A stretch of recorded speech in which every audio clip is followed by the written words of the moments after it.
what? Hey, all right, here we are. We're recording now, folks. Just so you know, Thank God. okay, Perfect. it's a movie club. This week's movie is Training Days, but let's catch up with each other before we get started. Man, my light. Is this light better or worse?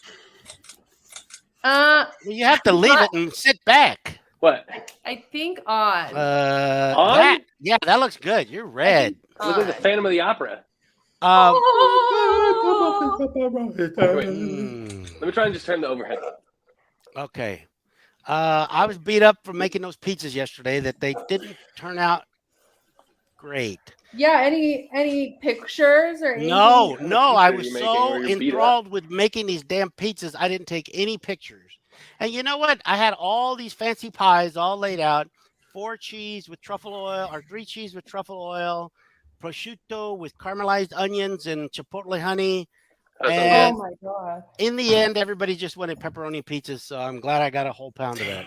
What kind of Philistines are you eating with, man? God, hey, that's your family. Watch it. They're going to watch this. Yeah. Oh, yeah. Okay. Oh, yeah.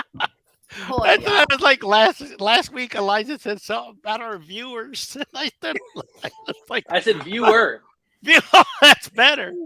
Our viewers. Oh, my dry shampoo. But anyway, that's all I got going on.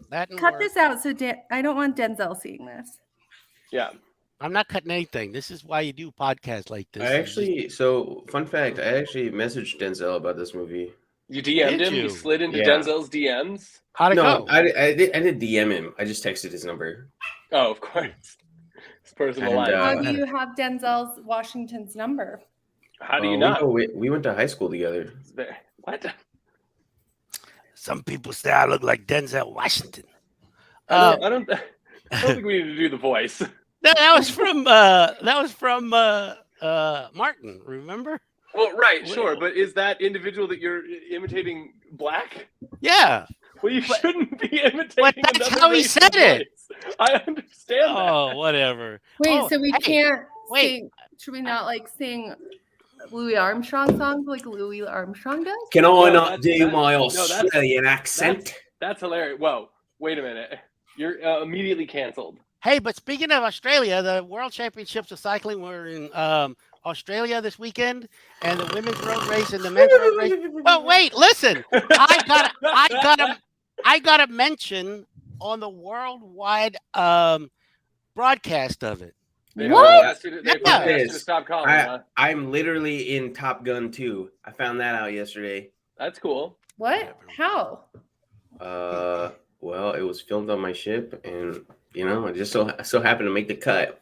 Wow. You are in it? Like you saw yourself? No, he was not. I'm in Top Gun 2.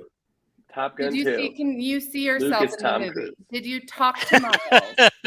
There's a shot, and then I am in that shot. Show us. Show us the minute. You gotta. You guys gotta download it. I'm like, this is starting to feel like an advertisement. You're like this. You're like this big, I'm like this big, but you tell Tom Cruise, no way, pal. I'm not down. We couldn't even talk to Tom Cruise. They said Tom Cruise is he's a Scientologist. Don't trust those people. Don't even look at it. Whoa. For our Scientology viewers, we should probably. I don't give a shit about our Scientology. We should let them know that it's a scam. Oh my God! So we can attack Scientology, but I can't do. It's a well-known. It's a well-known scam. That's all I'm gonna say. Right. Just like the Boy Scouts. Yo, I saw this funny video about how Boy Scouts is like they're outdoors, doing stuff, and then the Girl Scouts are like drug dealers with cookies. Anyway, yeah, and Denzel needs his cut. Huh? It is you guys. The Boy Scouts definitely have a worse product to push, for sure. Depends on what. Some branding issues too, I think. Boy Scouts. Yeah. Weevelos? What does that even mean? I did want to bring up just also, how is Scientology any more of a scam than the Catholic Church or? Okay. Let's get on to our review this week. Well, do you know the founder, who the founder of Scientology is? Yes, L. Ron Hubbard. L. Ron Hubbard. You know who the founder of Christianity is? Jesus.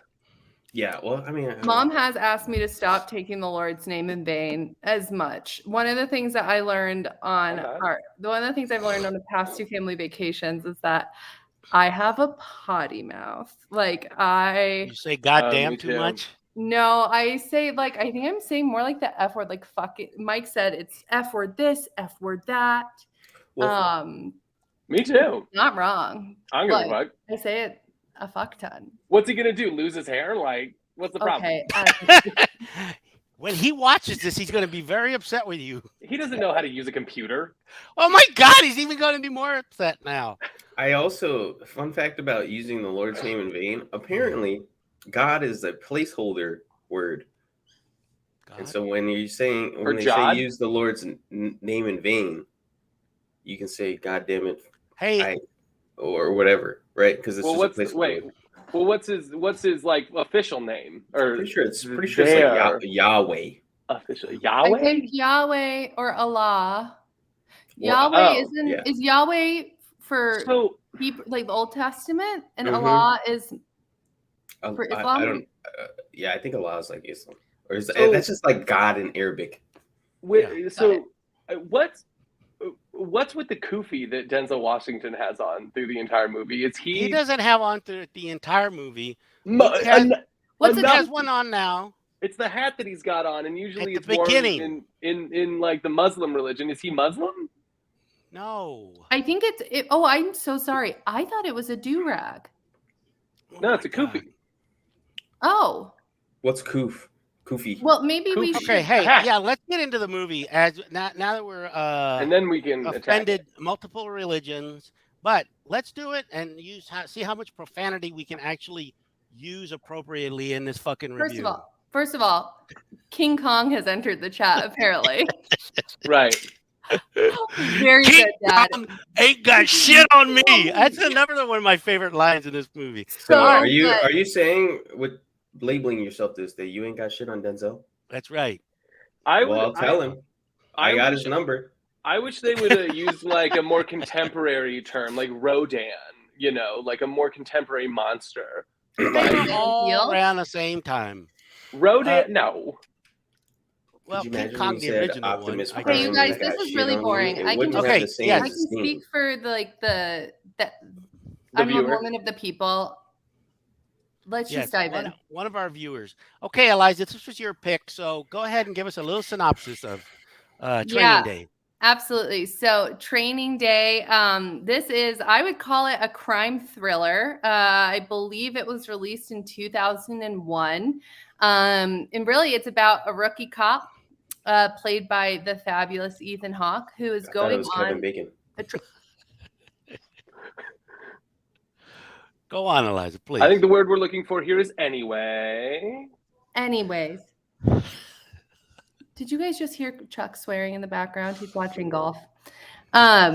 Anyways, so the rookie cop, Ethan Hawke, goes for a ride along of a training day with a head cop in the narcotics department, played by Denzel Washington. I believe his name is Alonzo. Yeah. That's what I got too. Really? Rookie name. So it takes the film itself takes place. We're following them along for 24 hours. In Los Angeles. In Los Angeles. Thank you so much. And it's really an interesting story. I think more than anything else, it's a character study. And it's a discussion about what right or wrong is, and like also a story of power and what it does to people. Those who have it, those who don't. So just like, I mean, I know I picked it, but I've actually never seen this movie before. I picked it because it's one of Chuck's favorites. And for those of us who don't know, Chuck is... Oh, my husband. Thank you. Love of my life. Yes. Baby mullet. Adorable. Co-founder of Down to Earth Landscaping. Are you excited about Bar Harbor? The greatest landscaping company in Colorado, soon to be the world. Oh my God. Yeah, he's very anti-Bahama. Sorry. But don't follow me on TikTok. Yeah, I think that was a pretty good synopsis, Eliza. I think the character study part of it and the corruption of power and kind of, what is right and what is wrong. I mean, it doesn't really, I don't think that ever really blurs the lines of who's in the right and who's in the wrong, even though it tries to. But yeah, you never felt like those. You never were questioning if it. Like when they killed Scott Glenn, Roger. Yeah, when they killed him. Dad froze. He's doing a really, really, really good impersonation of someone frozen. Yeah. Like the best he's ever done. Well, like so good. Like incredible. This is kind of iconic, actually. Can we get back to the kufi? Like, why is he wearing that? Like, I don't know. I didn't realize. I want to know. But he's also wearing a cross, isn't he? Maybe he's just trying to appeal to everybody. Yes. Yeah, he was wearing because the cross would not be a symbol for. Certainly not.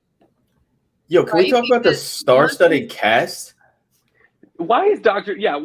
Dre in the narcotics unit? Like, that's funny. Yeah, it was a pretty studded, like a lot. Macy Gray as well.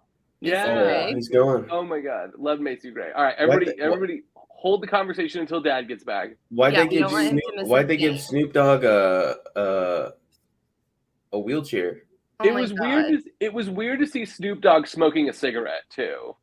Yeah, like it's just a blunt. Yeah, just an enormous blunt. I love Snoop. So this would be before. This would have been before Snoop Dogg and Martha Stewart became friends, right? Oh, this is like I think like 2 decades before that. Oh wow! So well, you know what? I tell you what. Snoop Dogg looks exactly the same today as he does in that. He aged really well. Drop the skincare routine, Snoop. Like because I don't know if y'all have seen this. Brad Pitt actually launched a line of skincare. Really? He did. Yeah. Scam. Well, I don't want what you created. I want what you're using. Very good point. That's my goat placenta or whatever it is. I don't know. It's got to be something weird, right? I'm not sure what it is. But also, it's you want me to call him up? He's adopting a lot of kids. Maybe he's stealing their souls. That's what I was thinking. Or blood. Did you hear that Megan Fox is stealing people's souls? Ellen DeGeneres is too. Oprah Winfrey, Tom Hanks. Ellen DeGeneres is not. That's because she got canceled, remember? Ellen DeGeneres. Aren't you talking about this pack theory of people like sacrificing like QAnon? Is that what you're referring to? Have you guys heard of not drinking adrenochrome. They're just absorbing their souls because they're reptilians. Oh yeah. Oh, of course. How could I have confused QAnon with such a logical explanation? Yeah. As lizard people. Really showing your How do you think the pyramids were made? Huh? Lizards. Obviously. Lizards. A Rube Goldberg style series of salamanders. Obviously. You guys really know how to. I was so excited to talk about this movie. I thought we were gonna have a serious conversation for once. Oh, I have nothing serious to say about this movie. I still wanted to talk about the complete circus. You didn't think it was good? No, I loved it. It was really good. But this it was movie also very had me on the edge of my seat at all moments. It didn't have you on the edge of your seat at all? No, it did. Oh, it did. Oh, did you guys see Tuco Salamanca? He made an appearance. Yeah, I did see Tuco. They had every famous Hispanic person in this movie in that one scene. They did a great job. Antonio Banderas. Not Antonio Banderas. Oh, but is he Hispanic? I think he's Spanish, I thought. Oh, good. Chuck's coming in. So we got Chuck. We lost Dad. Sounded like you guys needed a new face here. Oh, yeah. I'm here. Sorry. Don't worry. Sorry. Chuck, can you explain? I think my VPN jacked up, so I think we're back. Can you guys hear me? Your VPN, what are you hacking? Are you the Grand Theft Auto hacker? Just joking. He doesn't trust that we have access to his computer through this. Okay. Actually, I just downloaded his VPN. So, Chuck, the main question that I have for the film, shoot, with Denzel, obviously he's got a lot going on. like, why didn't he reschedule this training day? Like, he doesn't seem to have the bandwidth for this. Atticus? So here's my thing. I think that's the whole gist of this movie, right? It's all about people pleasing and the dangers and perils of people pleasing. When you need to say no when it's a no. He clearly does not have his boundaries set up very well. Also, creepy kid. But so let me ask you this. Did he plan this whole thing out? Is it really chess and not checkers? Did he plan to get Ethan Hawke killed? Yes. Is that all part of the deal? Yes, that's why, because Really? he's on the phone when they're leaving Rogers. Yes. They're on the phone and he's talking to Smiley and he's looking Ethan Hawke in the eye and he's smiling at him and being jovial. And he says, you just make sure that bathtub's squeaky clean. No, I understand that. But was killing Ethan Hawke the plan at the beginning of the day? Oh, I don't think so. I don't think so either. I think that just happened when Ethan Hawke didn't play ball. Yeah, but he might have known Ethan Hawke wasn't going to play ball. I would have played ball. That's all I'm going to say. Oh, I would have been such a dirty cop. Like, totally, dude. I mean, this seems like a great job. You know what I mean? You're riding around, you're smoking PCP, you're getting drunk, you're hanging out with budget Billy Bob Thornton. Like, totally. Awesome. Isn't he though? It would have been so hard. It would have been so hard for me to say no. Peer pressure gets to me. Who is budget Billy Bob Thornton? Roger. That's Scott Glenn, for fuck's sake. He's one of the best actors ever. No, what else that is objectively not true. Scott Glenn? Oh no. Yes. What else has he been in? The Right Stuff? That we would Who's know. What's that movie? You've never seen made past 18 Hey, something. Chuck. Yo. So this director also directed The Equalizer. Oh, you love that movie. Love that movie. Yes, Equalizer 1 and 2, and rumored to be a director for Equalizer 3. Ooh. And you recommended that movie to me, and I thought, I was like, and I was like, man, I'm here for it. Training Day was one of my intros to Denzel. Really? Wow. And he won. That's when I became really hard after watching that movie. Hell yeah. Hard. It's all that. Hey, yo. Talking. Hey, whether it's in the street or in the bedroom, Denzel does it wherever you need to. Okay. He'll do anything for you. Anything. And what is going on here? Well, this just in. Denzel gets Chuck hard. We all already knew that. Yo, Pops, did you see Tuco Salamanca? What's that? I said, did you see Tuco Salamanca? Oh, yeah. He was in there. Oh, that's who that was. I was wondering. Okay. Yeah. Mason Gray did an amazing job. Did you guys already talk about Terry Crews? No. Oh, yeah, saw him. He didn't even sing a line. No. He was like, must have been his first movie. Probably. Yeah. But so do you think that Alonzo was going to kill Hoyt? That was the plan all day, or do you think he pivoted his plan? Yeah, I don't think that was his intention going into the day. Things evolved, and then that was definitely the plan. Yeah, I think. I don't know what his objective going into the day was, because it does seem like he had a lot going on. Could have bumped it a day, but he couldn't because maybe he knew that he was going to get murked by the Russians. So yeah, he couldn't. He needed someone to kind of fill in, take over. Yeah.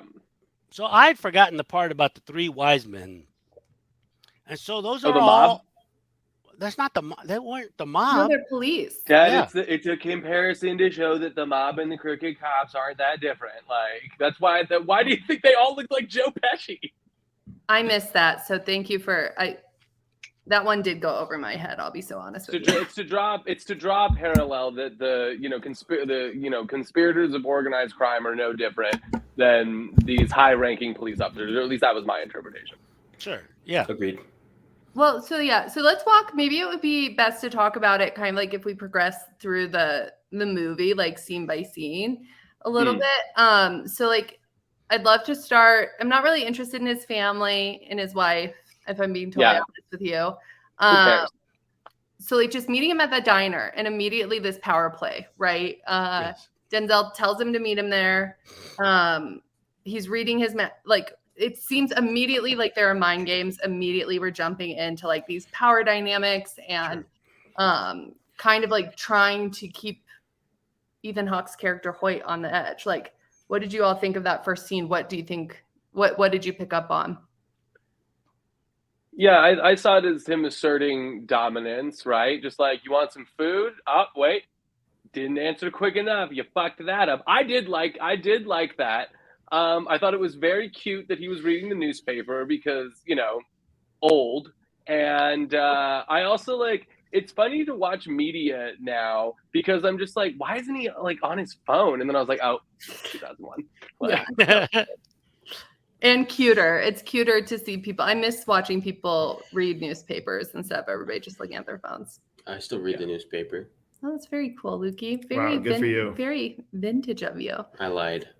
Exactly. Thank you. Damn it, Luke. And we believed you like suckers. It's when Luke is spying on people. Got magic mushrooms on his head. 2 big holes. Yeah. What do y'all think of the car? The car is dope. Carlo? Is that what yeah. I want one of those.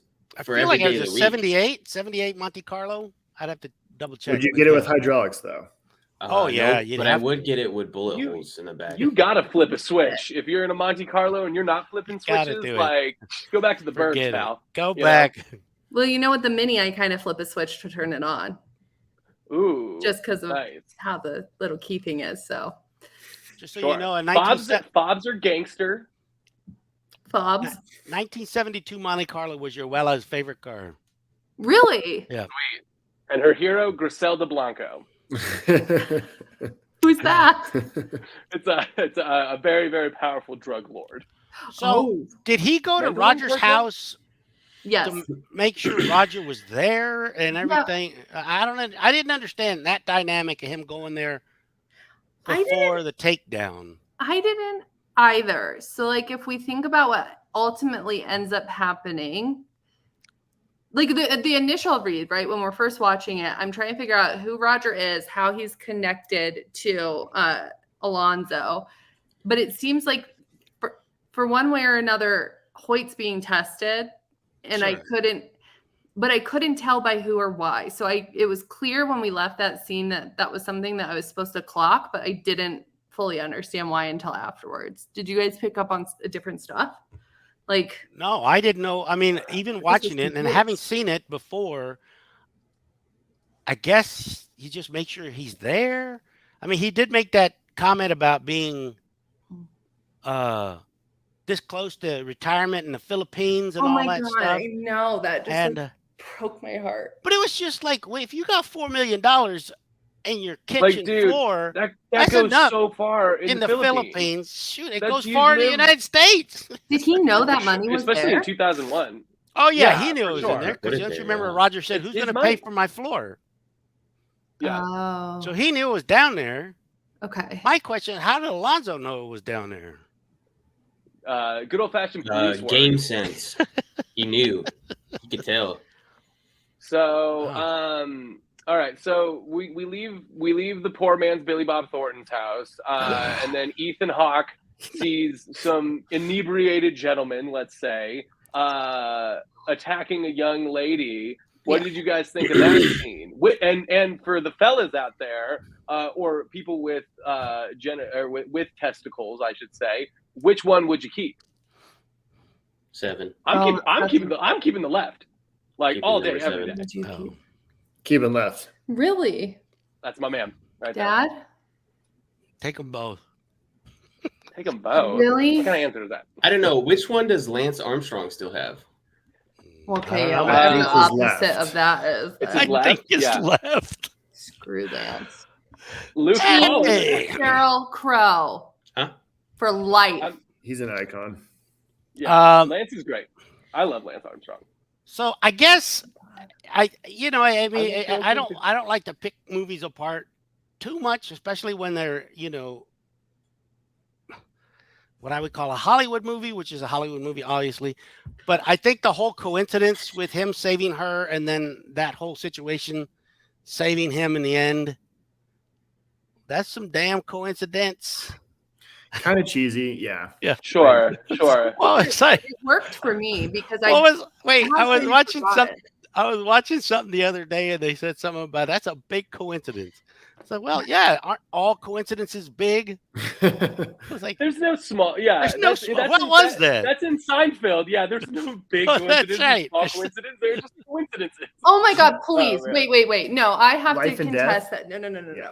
Because I say, okay, so say that I bumped into mom at the Target at Belmar. It's a bit of a coincidence, but it's a little coincidence because like no. Right in between the two of us. That's a coinky dink, is what that Oh, you're right. Okay. Sorry. That's a coinky dink. And then there's just coincidence after that. So, you know. Okay, well, But anyway, yes, it was a little cheesy, but it helped. It had to happen. Something had to happen to keep that storyline going because and the other thing is, but they foreshadowed it, which is pretty nice. Yes, that's true. Well, and that's the other thing. That gal, the niece or the cousin or whatever, kept saying, "I got boys over here on the east side. They're gonna it, blah blah blah blah. They're gonna go fuck you up and yada yada yada." Well, then wouldn't Denzel have known that they were the guys she was talking about? Because he even asked her, I thought. Potentially, but also he might have just been under a lot of stress that day. That's considering true. His life was on the line for $1 million. Yeah. He had a pretty jam-packed schedule that day. Yeah. So I feel like any errors on his part are like completely. You know what? Where did she say her family was from? Compton, Sherman Oaks? I don't know, but I'm taking it to my boys over there. It might, like, honestly, with the tank tops. I wonder, because I think there's a possibility, because he said in that scene with her, go and tell your cousins, like, go tell them, like, go fire them up. So I wonder if part of his play was to get them really worked up and then try to frame Ethan Hawke as, like, maybe. You know what I mean? But then I also don't think that Denzel knew that Ethan Hawke had taken her. He did not know that. Wallet. No, he did not. Like, there were some pieces of information that he didn't know. He probably didn't think that Ethan Hawke knew. He just, maybe that was like one of the risks he was willing to take, because also the thing that makes this all really interesting is, yes, he's smart. Yes, he's calculated. Most of the time he can see far enough ahead, but his fatal flaw is his ego and this God complex. Oh, yeah. He underestimated Ethan Hawke. Absolutely. So like, okay, so then we get to the scene. Oh, I'm sorry, Liza. Were you finished? I apologize. Done. So then we get to the scene where Ethan Hawke is trying to buy crack from Snoop Dogg, and like this is where I decided that Ethan Hawke was a bad cop, because he's just like, $20 worth of crack, please. Like, you know, it's like, come on, dude. Yeah, that sucked. That was really embarrassing for him. Like, Ethan, buddy. And I did laugh out loud when Snoop had been thrown from his chair. That was not the part I laughed at. That's the part that really got you good. They were getting him back in his chair, and he was like, "This is a civil rights motherfucker." Like, and I was like, "Isn't that true?" And can you imagine today, like, comparing that moment if that somebody happened? caught that on Snapchat? Totally, like what someone would have tweeted happened to Ethan Hawke, who's not the crooked cop. So like, it's interesting because it seems like so much hasn't changed, right? In like last decades. But I wonder how social media, like, it seems to be a very interesting concept to think about in this day and age, where maybe, like, not to say the criminals have more power, but somebody like in Macy Gray's kind of situation or something could pull out their phone immediately. And like now a lot of these things can't happen the same way. Yeah. Well, I think I think that is true. But at the same time, I could see Denzel Washington just be like, okay, I'm just going to take your phone. And as long as it doesn't get onto the cloud, you're good.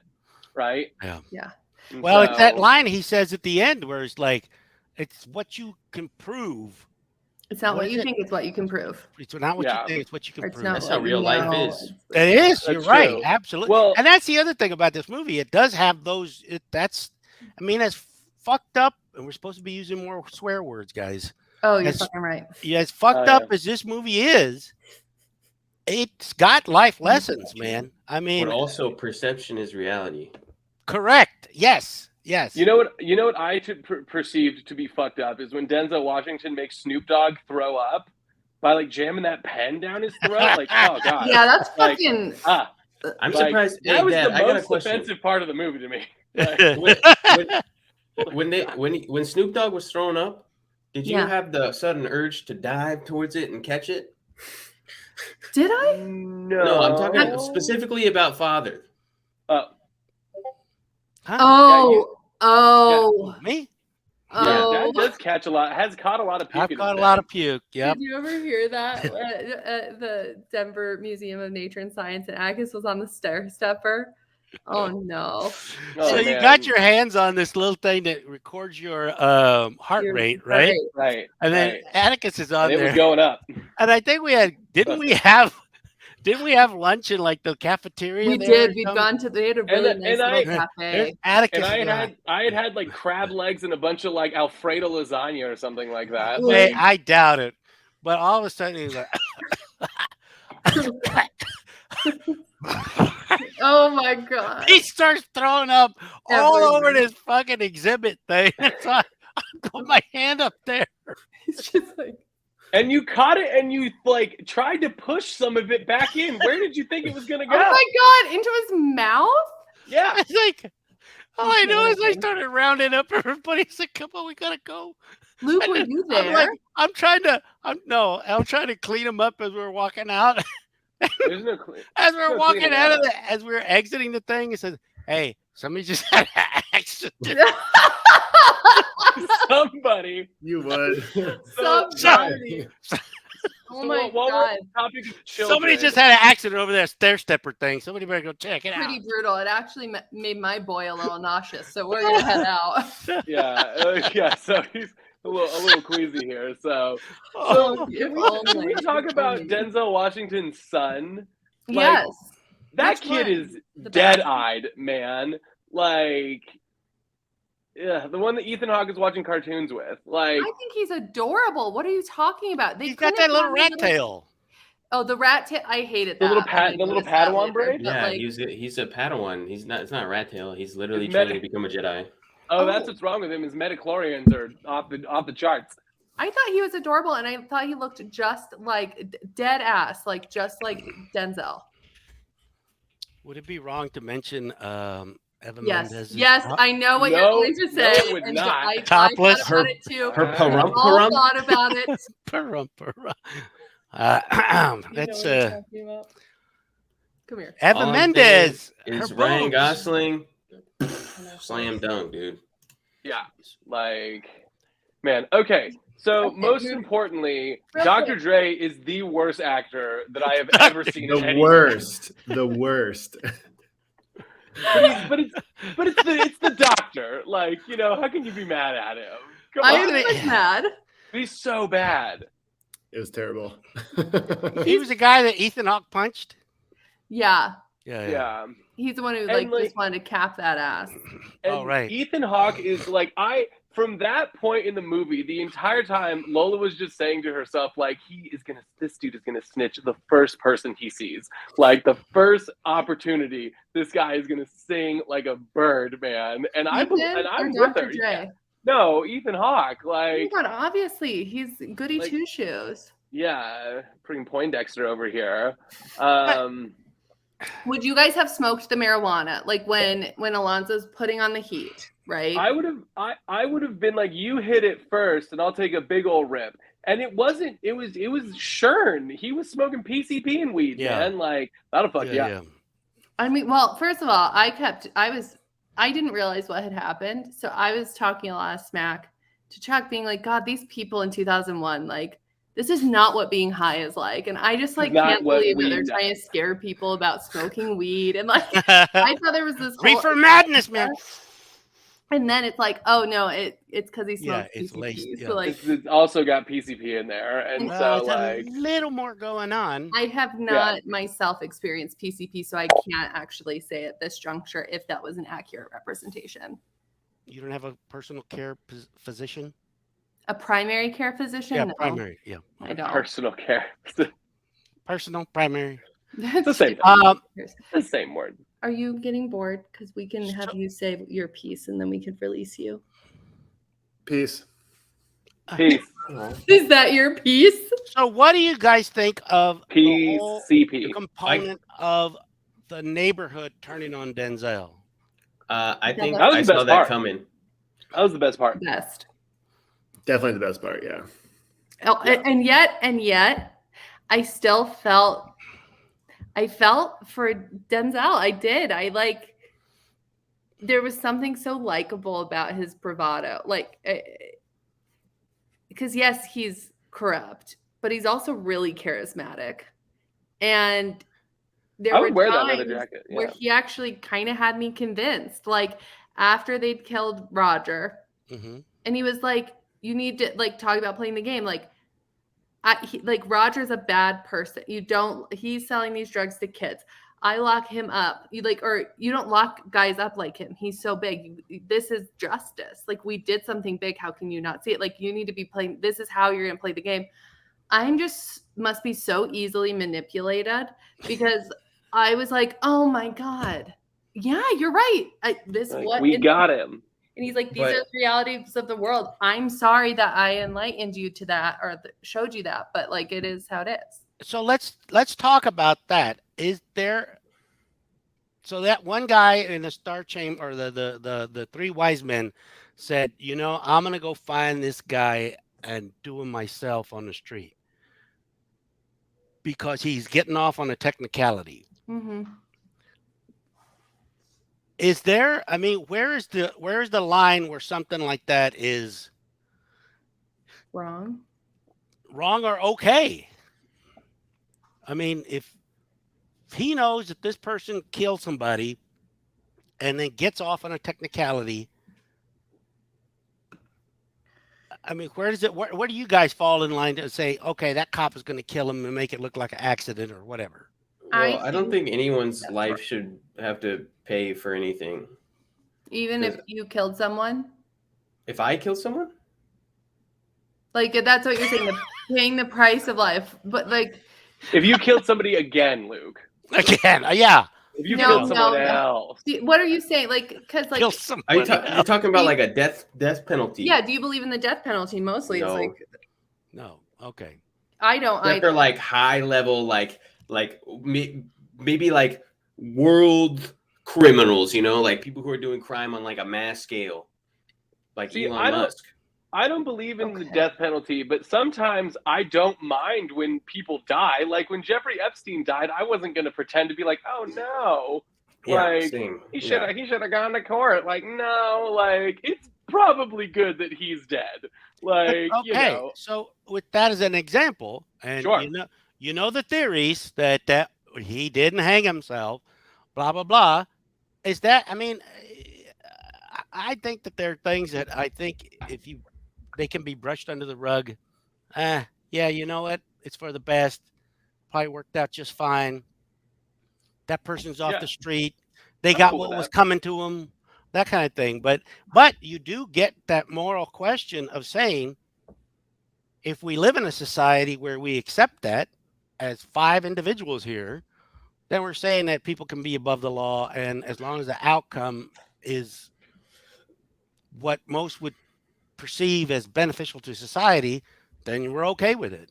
No, my stance is it isn't what most people say. It's how I personally feel about that individual, which I think therein lies the issue. Yeah. Because no one's idea of justice is universal, right? For me, you know what I mean? I think that there are some stuff where I think that if I was in just walking down the street, you know what I mean? And then somebody gets shot or something by somebody else. And it's whoa, man, what are you doing? And that person was this guy just killed Eliza. Here's a video. I'd be well, that's awful. And glad he's dead, Thank you. But then if someone killed Luke, I would say then well, no, let him go. Of course. So that's terrible. Oh, Lukey. Luke has the sad blinks. I'm just joking, Luke. I would want them alive so I could kill them. Have I ever had the philosophical discussion with you guys about the 2 liquor stores? No. So in Skid Row, in a city, right, there's 2 liquor stores. Okay. And so they got all these people that are on liquor. Substance, not the substance, but they get their welfare checks and they get their Social Security checks and all that stuff. And both these liquor stores are want to treat them well because they're good customers, right? Because they cash their checks and then they, spend the money in there. But one guy does it. One guy's nice and friendly to them, all the customers, because they cash their checks. And he's like, well, I do it because I want to make the money off of these guys. And the other one does it because I do it because I don't want them to go somewhere and get cheated, because a lot of these places will charge them a percentage of their check. And both of them are doing it for no percentage of the check. So one of them's doing it out of the goodness of their heart, and the other one's doing it for profit. What's the difference? But in the end, the drunks are still getting the alcohol and they're getting their checks cashed for no charge. Is one better than the other? No. Do you think? I don't know. No. If the end result isn't different, the initial intention doesn't matter.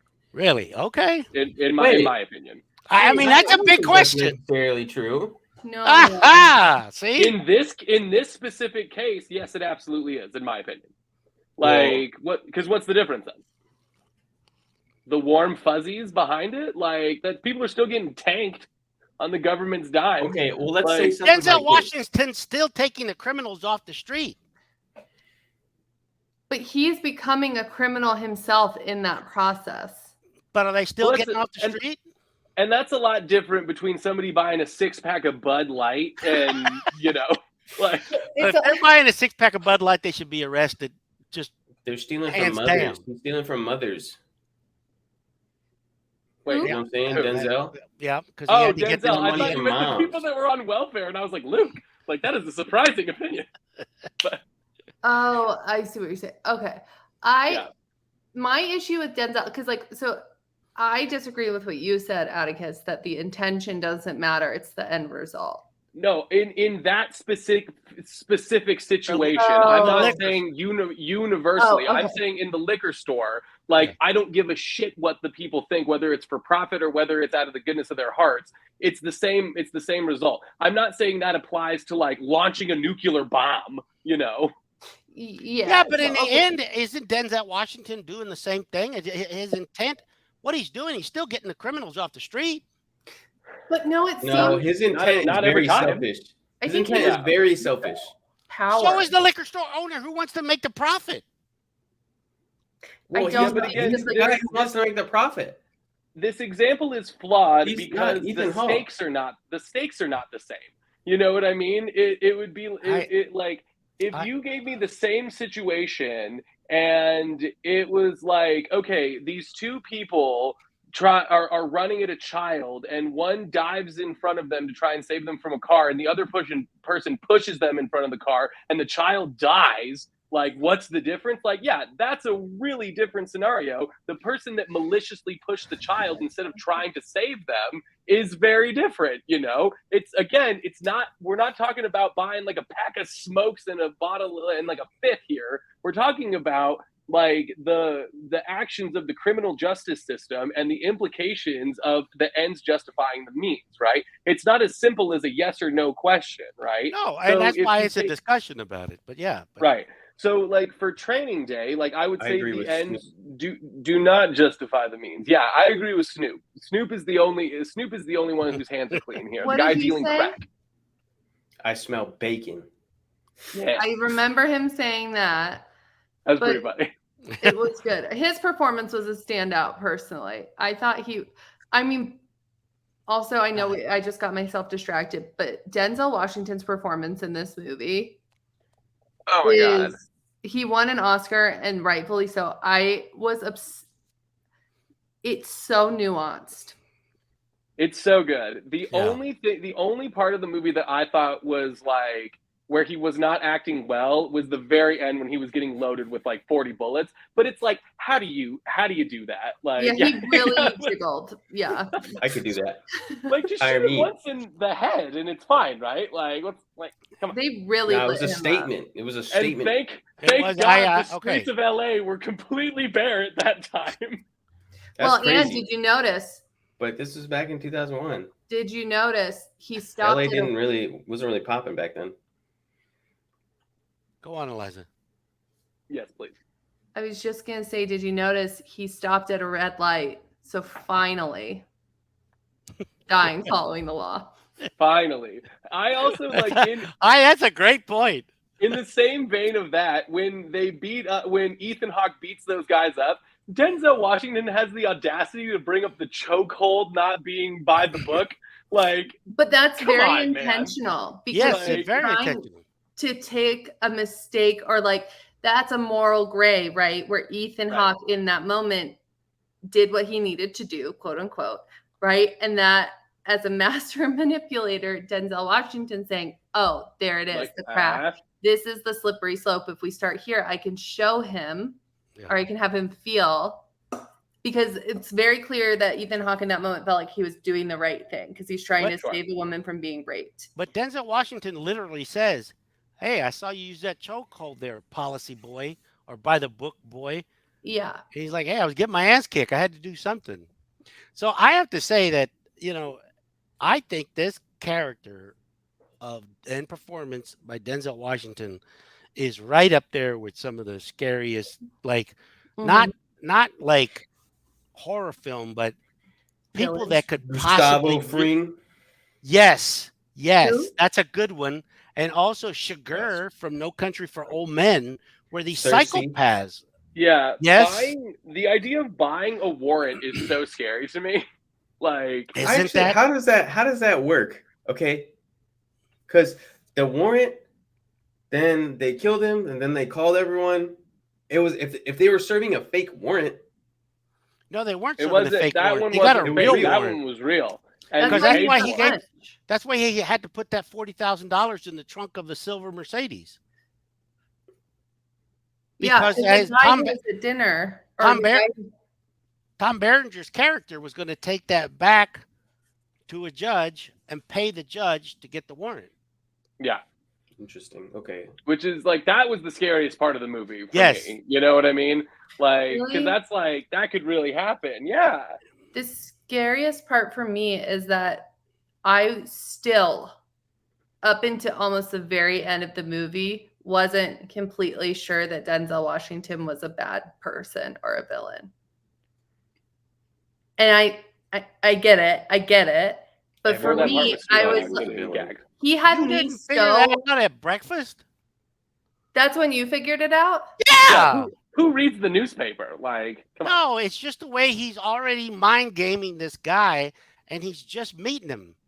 But we've seen so many movies where the mentor seems tough and cruel, and like their whole objective is to be like to toughen up the person they're teaching. Because that's help me God, if you bring up Whiplash, I'm gonna end this podcast. What about when Whiplash? When J.K. Simmons was hard on Miles Teller. Yeah. Like, or what about in Mind Game where God's literally God's an asshole? Mm-hmm. God's the tough mentor. The scariest part for me isn't Luke is out. He's out. What about in real life when your dad is this happens to Luke pooping on you? No. Pooping on you? I don't know why. Dad, stop it. All right, you can kick me out. I'm taking off. I'm gonna go. Okay. All right, Chuck. Good suggestion, bud. This is a really fun one. This was a good one. Awesome. Yeah. Love you too, buddy. Thanks for hanging in as long as you did. Yeah, I was impressed that he lasted that long. I was impressed. Yeah, me too. He said he didn't want to join because he knew he wasn't going to be able to get a word in edgewise. Well, you got to speak up. Lo and behold. You got to speak up. No, we're the hardest people to talk to. I know. We're all constantly talking edgewise. I just talk and just hope that it works. Hope that what works? See? Talk. She just Luke, what did you think the scariest part of the movie was?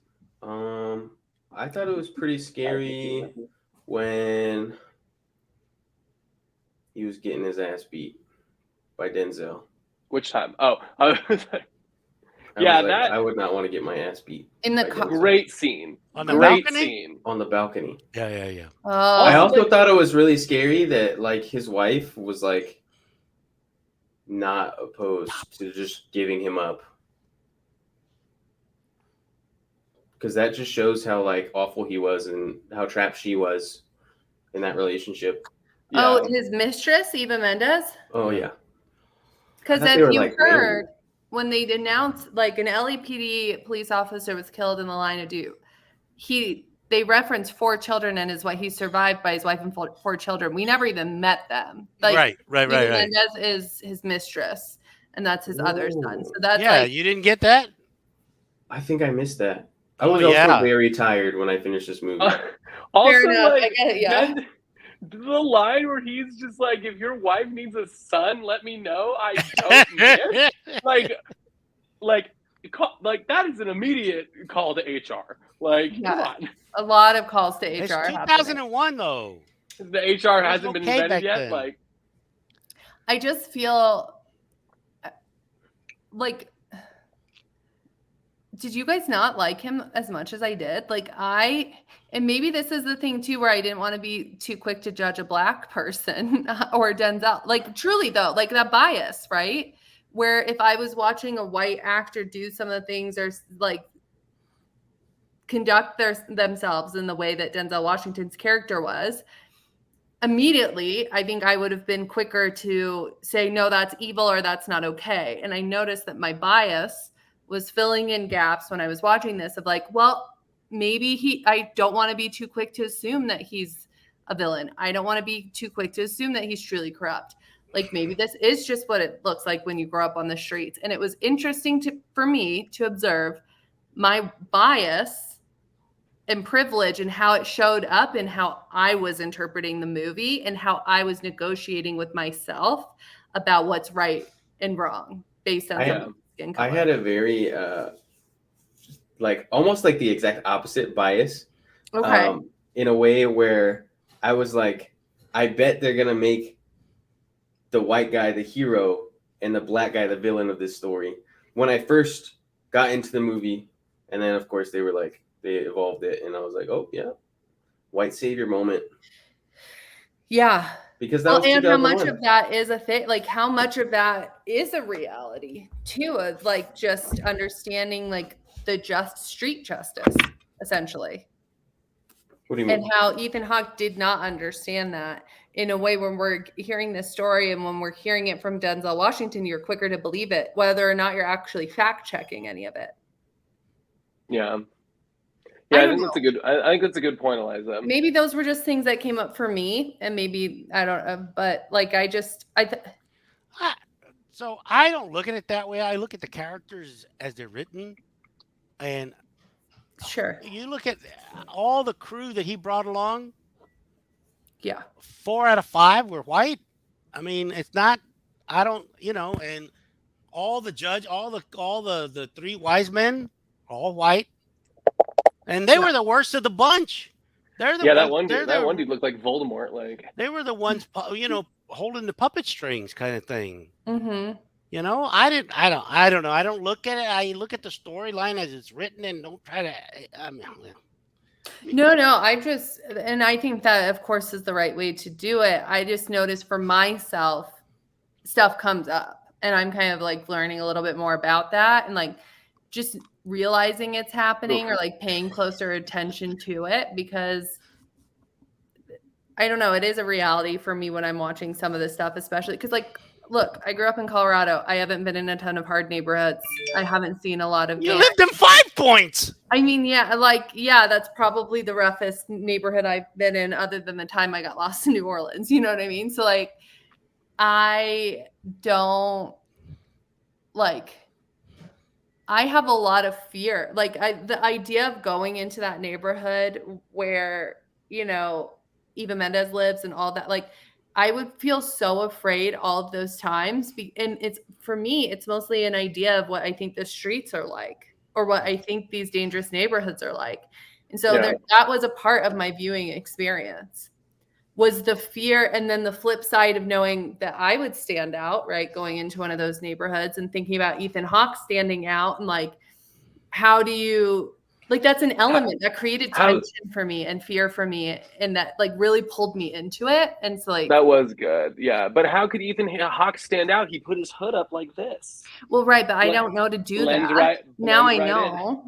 But you know what's interesting, Eliza? That's a very interesting point you make about that neighborhood where Eva Mendes lived. Predominantly Black neighborhood. Denzel Washington, what did he say? Oh yeah, they're clapping the birds to let him know that I'm here. Yeah. But did you notice how his demeanor and body language changed when he went into the Mexican neighborhood? And he's got to bring gifts and he's doing all this other stuff, and they just weren't giving him. They let him through, but they weren't giving him a total pass like they did in the other neighborhood. Right. So even Denzel Washington was like, I don't run this neighborhood, but I got to get my business done here with Ethan Hawke. Yeah. So. And I feel tension. I felt tension with them walking up those stairs into that house. Like, I felt uneasy when they were offering to play cards with Ethan Hawke. Like, I was just like, oh my God. There's a lot of tension in that scene. So let's do a show of hands who knew Denzel Washington was going to dump him there. I didn't know that. That was like, holy crap. I was really surprised. Did you know that Denzel was going to dump Ethan Hawke's character at that Mexican house? At the Mexican house? Did you see that coming? No. I didn't. Nobody. I mean, it was Not like that was just amazing. That it was like, Now the acting in that scene was kind of weird, but the whole lead up to it was pretty impressive. It came out of nowhere. Yeah, for sure. I mean, it was obviously that was what was going to happen. But okay, so the only other thing that I have in terms of the story and the plot is, why did they let him go? Why did the Mexicans let him go? Just because they found that girl's wallet and found out that. What do you mean? Because he saved their cousin's life and saved her from being raped. Right. Yeah, I think I would spare somebody's life if my cousin was about to get, God forbid, assaulted on the street in an alleyway by two homeless people. And I was like, also, sorry, Luke. I'm sorry, Luke. Were you finished? No, I'm done. So I also think those dudes just didn't like Denzel Washington, and so they were just like, I'm not going to listen to this fucker. Like, I'm going to do whatever, let this guy go. Who cares? Because what was their motivation to kill him? Business. They paid him. That's why she counted that money. Oh, that was the money. Yeah. Well, remember he said, hey, go count this. Hey, Dreamer, go count this. And then she comes back and he says, yeah, it's all there. I liked her, by the way. I learn how to fucking count. Her acting, for some reason, she just felt like such a real. I can't. She just did a great job, and I know that sounds silly, but you know how once in a while those small parts will really stick out to you. She really did for me, and I don't know why. But I guess I don't understand how they were allowed to let him go, even though they got paid for the job. It's because they because he knew the Russians were going to kill Denzel anyway. It's like, it's really not a risk at that. He had the money. He was going to pay him back. Yeah, but he knew that guy was going to be after him. Like maybe. Ethan Hawke. But also, what's Denzel going to do? Did you see how many people were at that house? Yeah, I guess you're right. The thing with street justice that's terrifying is you think everybody's adhering to you. Yeah. But everybody has guns, it seems. It's so quick. You could just be killed like that. It just seems too delicate for me. Why did they wait until right? Why did I thought the gang was going to kill him? Shows up to be like, you know what? Matter of fact, Denzel, screw you. We're not going to help you at all. Well, because in this case, the law is on their side, right? Ethan Hawke is on their side. Right. They have some comfort that they would not. Do you think it was the moment where he took his badge and was like, where they were like, oh, this is a real deal? Yeah. I did think that they were going to kill him in the streets. I thought that when the gang member had said to Ethan Hawke, like, you can get out of here. We've got this. We've got you. I thought that meant that they were going to kill him for Ethan, because they knew Ethan Hawke couldn't kill him, so they would do it for him. So I was surprised to see him alive and driving down the street, frankly. Right on. Was I just like being a dunce, or is that obvious? No, I think how that happened is Denzel probably paid them off to not kill him, and then he started going, and then the Russians came, and then he got. Well, how's he going to pay him off? He didn't have any money. He had millions of dollars in the trunk of his car. No, Ethan Hawke took it. Ethan Hawke took it. Oh. You don't think he sequestered some of that away, you know? Well, I would. If he just appeared on that balcony like he was fucking Batman after Ethan Hawke climbed up the stair, up the roof, I think he had some time to put some money away. Luke, I spoke over you. I'm sorry. What were you gonna say? It's all good. When they killed Roger and they didn't take more money, I was like, what are you guys doing? Yeah. If you're gonna steal anyway, steal as much as possible. Well, and here's the thing. Yeah, like take some art or something. He took $1 million, which is what he had to pay. And the whole thing that gets lost in the story is that he was going to fuck over his crew. Yeah. Because he took the money that he was going to give them. Oh shit, that's right. And he shot that fucker. Yeah, he shot him. Shot him. I would have taken more. That's what I'm saying. Just take more money.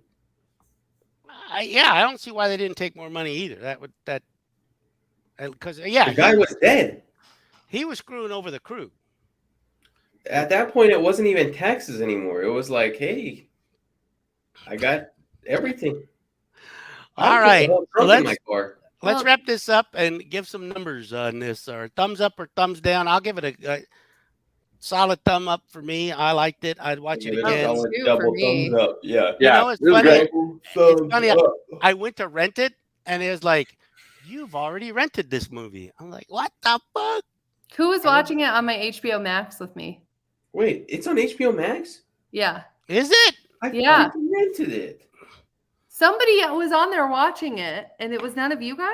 So somebody just happened to be watching Training Day? You better change your password or something. All right. Why would a hacker be watching Training Day with her?